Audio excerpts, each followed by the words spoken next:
Hello all. ஃப்ரைடேனாலே வந்து மற்ற நாளை விட கொஞ்சம் சுறுசுறுப்பாகவே இருக்க மாதிரி இருக்கும். எனக்கும் அன்னைக்கு அப்படிதான் இருந்துச்சு. இன்னைக்கு நீங்கள் இந்த வீடியோவில் ஃப்ரைடே vlog தான் பார்க்க போறீங்க. அதுவும் ஆடி கடைசி வெள்ளி வரலட்சுமி நோன்பு வந்தது இல்லைங்களா, அன்னைக்கு நான் எடுத்த வீடியோ தான் இது. பட் போஸ்ட் பண்ணுறதுக்கு பார்த்தீங்கன்னா கொஞ்சம் லேட் ஆயிடுச்சு. இன்னைக்கு காலையில வந்து சீக்கிரமாவே எழுந்து பூஜை பண்ண போறோம் அப்படின்ற ஒரு சந்தோஷத்துல பாத்தீங்கன்னா எனக்கு தூக்கமே வரல. 3:30லேருந்து முழிச்சு பார்த்துட்டு இருந்தேன். எந்திரிச்சு குளிச்சிடலாம் அப்படின்னு சொல்லிட்டு குளிச்சுட்டு 4 o'clockலாம் வந்து வேலை பார்க்க வந்துட்டேன். ஃபர்ஸ்ட் வந்து கிச்சன் எல்லாமே க்ளீன் பண்ணி வச்சாச்சு. நெக்ஸ்ட் வந்து வீடு பெருக்கி தொடச்சிடலாம் அப்படின்னு சொல்லி தான் பண்ணிட்டு இருந்தேன். மோஸ்டா பாத்தீங்கன்னா தர்ஸ்டேவே இதெல்லாமே பண்ணி வச்சுக்குவேன். பட் வந்து தர்ஸ்டே அன்னைக்கு வந்து இண்டிபெண்டன்ஸ் டேவா இருந்துச்சு. ஹஸ்பண்ட் குழந்தைலாம் வீட்டில் இருந்ததுனால பண்ண முடியல. ஸோ கொஞ்சம் சீக்கிரமாகவே எழுந்து பண்ணிடலாம் அப்படின்னு சொல்லி தான் பண்ணிட்டு இருந்தேன். ஃபர்ஸ்ட் வீடு கூட்டி விட்டு மாப் போட்டு விட்டாச்சு. நெக்ஸ்ட் வந்து வாசல் தான் க்ளீன் பண்ணிட்டு இருக்கேன். ஸோ வரலட்சுமி நோம்புன்றதுனால ஸ்பெஷலாக ஏதாவது கொஞ்சம் நல்லா கோலம் போடலாம் அப்படின்னு சொல்லி யோசிச்சு போட்டிருந்தேன். எனக்கு வந்து அவ்வளோவா போட வரல. பட் இருந்தாலும் வந்து ஏதாச்சும் கொஞ்சம் நல்லா போடணும் அப்படின்ற மாதிரி யோசிச்சு போட்டிருந்தேன். ஆனால் பார்க்கறதுக்கு வந்து கொஞ்சம் நல்லாவே வந்திருந்தது. அதே மாதிரி ஃப்ரைடேல வந்து இந்த மாதிரி ஃப்ரைடேன்னு இல்லை, நம்ம எந்த ஒரு நாள்லையுமே கொஞ்சம் சீக்கிரமா எழுந்து வேலை பார்க்க ஆரம்பிச்சிட்டோம்னா அன்னைக்கு நாளே வந்து கொஞ்சம் பாசிட்டிவா இருக்க மாதிரி இருக்கும்.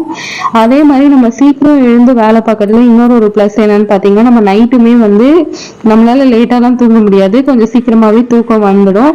அது ஹெல்த்துக்குமே நல்லது. ஸோ எப்பவுமே காலையில் சீக்கிரம் எழுந்து வச்சுட்டோம்னா அது ஒரு பாசிட்டிவிட்டியாக இருக்கும்ல. எனக்கும் அப்படிதான் இருந்துச்சு அன்னைக்கு. வாசல் எல்லாமே க்ளீன் பண்ணிட்டு கோலமே அழகாக போட்டு விட்டுட்டேன்.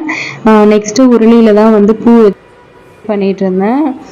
மனசுக்கு வந்து ரொம்ப சந்தோஷமா இருந்தது. நான் அப்படியே பார்த்துட்டே இருந்தேன், நம்ம வாசலா இது அப்படின்ற மாதிரி. ஏன்னா வந்து என்னதான் வந்து மற்ற நாளெல்லாம் நம்ம பெருக்குவோம் கோலம் போடுவோம், பட் அது அந்த அளவுக்கு இதுவாக இருக்காது. அந்த ஃப்ரைடே வந்துட்டா மட்டும் ஏதாவது ஒரு ஸ்பெஷலாக வந்து கேர் பண்ணி போடுறது வந்து ரொம்ப அழகாக இருக்கும் பார்க்குறக்கு. நெக்ஸ்ட்டு பார்த்தீங்கன்னா அடுப்படி தான் வந்து க்ளீன் பண்ண வந்துட்டேன். நம்ம அந்த காலத்துலலாம் வந்து பார்த்திங்கன்னா வெளியில் போய் கஷ்டப்பட்டு சாணி எடுத்துகிட்டு வந்து அதை வந்து அடுப்பில் மொழுகி அதுக்கப்புறமேட்டு கோலம் போட்டு சமைப்பாங்க. வெள்ளிக்கிழமை ஆனால் சொல்கிறேன் நான். ஆனால் இப்போ வந்து அந்த மாதிரிலாம் இல்லை. டக்குன்னு ஒரு வைப்பர் எடுத்து கேஸை க்ளீன் பண்ணோன்னா கேஸ் ஸ்டவ் க்ளீன் ஆகிடுது. நெக்ஸ்ட்டு வந்து பார்த்திங்கன்னா நான் ரெகுலராக ஃபாலோ பண்ணுற விஷயத்தில் இதுவும் ஒன்று. என்ன அப்படின்னு சொல்லி பார்த்திங்கன்னா, கண்ணாடி பவுல் எடுத்து அதில் ஃபுல்லாக கல்லுப்பு ரொப்பி வச்சு ஒரு 7 கிராம்பு இருக்க மாதிரியும் நடுவில் பச்சை கற்பூரம் இருக்க மாதிரியும் பண்ணி சாமிக்கிட்ட கொண்டு போய் வச்சிடணும். அதே மாதிரி ஒரு கண்ணாடி டம்ளரில் எலுமிச்சம்பழம் போட்டு தண்ணி ரொப்பி வச்சிடணும். ஹாலில் வைப்பேன் நான். இது நிறைய இடத்துல நீங்கள் வந்து பார்த்துருப்பீங்க இந்த மாதிரி வைக்கிறது. ஸோ வந்து நம்ம ரொம்ப நெகட்டிவிட்டியாக ஃபீல் பண்ணுறோம், கண்டிஷ்டி இருக்குது அப்படின்னா கண்டிப்பாக இதை ஃபாலோ பண்ணிங்கன்னா நம்மளுக்கு ஒரு நல்ல ரிசல்ட் இருக்கும். அப்படி இல்லைன்னா ஒரு லெமன் எடுத்து 2ஆக ஹாஃபாக கட் பண்ணி கூட நம்ம நிலைவாசலில் வச்சுக்கலாம். ஒரு பக்கம் மஞ்சள் ஒரு பக்கம் குங்குமம் தடவி எவ்ரி வீக் வந்து இது வந்து நான் மாற்றிக்கிட்டே இருப்பேன். ஸோ ஃப்ரைடே அன்னைக்கு மாற்றுவேன். அதை தான் வந்து இப்போ பண்ணி வச்சுருந்தேன். நான் சொன்ன மாதிரி பார்த்திங்களா வாசல் வந்து எவ்வளோ ஒரு அழகாக இருக்குது அப்படின்னு சொல்லிட்டு. ஸோ வீட்டிலேருந்து பார்க்கும்போது ரொம்ப நல்லா இருந்துச்சு. அதாவது வெளியில் நின்று பார்க்கும்போது ரொம்ப அழகாக இருந்துச்சு. பால்கனிலையுமே நின்று நல்லா என்ஜாய் பண்ணி ஒரு காஃபியுமே நான் குடிச்சு முடிச்சிட்டேன். ஸோ பூஜை வந்து என்னால் இப்போ பண்ண முடியாது. ஏன்னா வந்து காலையில் ஹரிபரியாக போயிட்டுருக்கோம். இப்போவே வந்து ஆல்மோஸ்ட் 6:30 கிட்ட ஆகிடுச்சு. ஸோ சமைச்சு கடகடன்னு குழந்தைக்கு லஞ்ச் பேக் பண்ணோம். அவனை வந்து ஸ்கூலுக்கு கிளப்பணும். ஸோ அந்த வேலையை தான் நான் பார்த்துட்டு இருந்தேன். அவனை ஸ்கூலில் கொண்டு போய் விட்டுட்டு வந்துட்டேன் அப்படின்னா கொஞ்சம் ரிலாக்ஸாக பூஜை பண்ண மாதிரி ஃபீல் ஆகும். ஸோ வந்து ஒன்று நான் காலையில் பிரம்ம முகூர்த்தத்தில் பண்ண முடிஞ்சால் பண்ணிவிடுவேன். அப்படி இல்லைன்னா இந்த மாதிரி கொஞ்சம் ரிலாக்ஸ் ஆகிட்டு பண்ணுவேன். ரெண்டும் கேட்டானா பண்ணோன்னா நம்ம கொஞ்சம் அவசரமாக பண்ணுற மாதிரி இருக்கும். அது அவ்வளோவா நல்லா இருக்காது.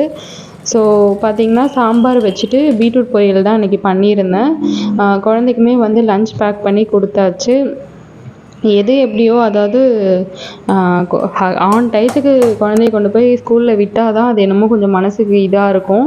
எவ்வளோ தான் சீக்கிரமாக எழுந்தாலும் சரி லேட்டாக எழுந்தாலும் சரி, ஆனால் அந்த டயத்துக்கு வரும்போது ஒரு ஹரிபரியாக தான் போகிற மாதிரி இருக்குது. ஸோ எனக்கும் அப்படி தான் இருந்துச்சு அன்றைக்கி. ஸ்நாக்ஸுக்கு பார்த்திங்கன்னா நான் கொய்யாப்பழம் தான் வந்து கட் பண்ணி கொடுத்துட்டு போயிட்டுருந்தேன். ஸோ அழகாக லஞ்ச் பேக் பண்ணி குழந்தையுமே வந்து ஸ்கூலில் கூப்பிட்டு போய் விட்டுட்டு வர்றதுக்கு ரெடி பண்ணியாச்சு. வந்து பார்த்திங்கன்னா எனக்கு பிரசாதம் செய்கிற வேலை இருக்குது. இன்னும் கொஞ்சம் பூஜைக்கான ஏற்பாடுகள்லாம் வந்து பண்ணணும். எப்பயுமே வந்து மகாலட்சுமி பூஜை பண்ணுவேன். அதாவது நிறைய டைம் பண்ணியிருக்கேன். பட்டு இந்த வீட்டுக்கு வந்து பார்த்திங்கன்னா இதுதான் ஃபஸ்ட் டைம் பண்ண போகிறேன். ஸோ வந்து ரொம்ப சந்தோஷமாக இன்றைக்கி பண்ணிகிட்ருந்தேன். நெய்வேத்தியமாக வந்து நான் கேசரி தான் பண்ணியிருந்தேன். ஏன்னா 10:30க்குள்ளே வந்து பூஜையை முடிச்சிடணும்.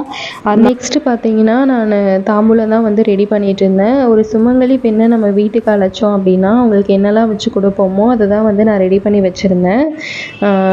தாம்பூலம், அதாவது வந்து வெத்தலைப்பாக்கு, பூ, பழம், கண்ணாடி வளையல், மஞ்சள், குங்குமம், அதேமாதிரி ஜாக்கெட் பிட்டு இது எல்லாமே ரெடி பண்ணி வச்சுருந்தேன். ஒரு 5 விதமான மங்கள பொருட்கள் வந்து பூஜைக்காக வச்சுருந்தேன். அவங்களுக்கு ரொம்ப பிடித்தமான பழம்னு பார்த்திங்கன்னா மாதுளம் பழம். ஸோ அதுவுமே வச்சுருந்தேன். நெக்ஸ்ட்டு பார்த்திங்கன்னா மகாலட்சுமி தாயாருக்கு ஒரு 108 போற்றி சொல்லி நல்ல வாசனையான மலர்கள் கொண்டு நம்ம அர்ச்சனை பண்ணணும். ஸோ அன்றைக்கி வந்து நான் பன்னீர் ரோஸ் வச்சு தான் நான் அர்ச்சனை பண்ணியிருந்தேன். மனசுக்கு வந்து ரொம்ப சந்தோஷமாக இருந்துச்சு. ஃபைனலாக வந்து ஹாரதியுமே காட்டி விட்டாச்சு. நான் வந்து இந்த வீட்டில் பண்ணுற ஃபஸ்ட்டு மகாலட்சுமி பூஜை இது. அதுவுமே வரலட்சுமி நோன்பு அன்னைக்கு பண்ணது வந்து எனக்கு ரொம்ப மனசுக்கு நிறைவாக இருந்துச்சு. ஹாரதி எல்லாமே காட்டிட்டு பிளெஸ்ஸிங்ஸுமே வாங்கியாச்சு. ஸோ ஃபைனலாக வந்து என்னுடைய வெள்ளிக்கிழமை பூஜைன்றது நான் ரொம்ப சூப்பராகவே பண்ணிட்டேன் அன்றைக்கி. மனசுக்குமே சந்தோஷமாக இருந்துச்சு.